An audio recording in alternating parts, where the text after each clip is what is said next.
Hello everyone. Nowadays, you can directly install Kali-Linux and its apps on Windows. Open the Microsoft Store and search for Kali-Linux. This is the official Kali-Linux app for Windows with the same tools and features as Kali-Linux. It will ask you to enter a username and password, and then you can run all the Kali-Linux commands. You will see a message that it is a minimal installation, but we can install Linux software using commands. Since I don't want to see this message again, I am running this command.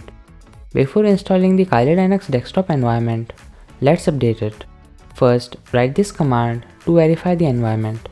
Then write this command to download the latest system files. And finally, write this command to install the system update.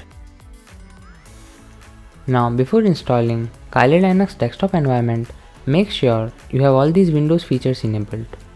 .NET Framework, Windows subset for Linux, Windows Hypervisor platform, and Virtual Machine platform.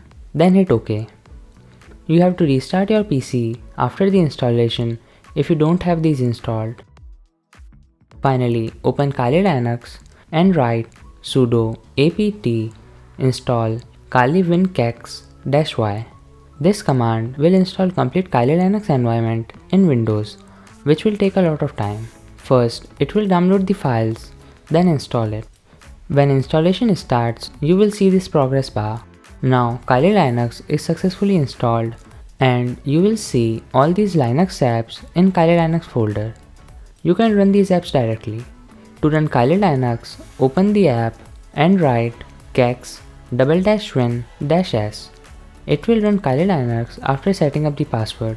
As you can see, Kali-Linux is running smoothly in Windows without creating a virtual machine.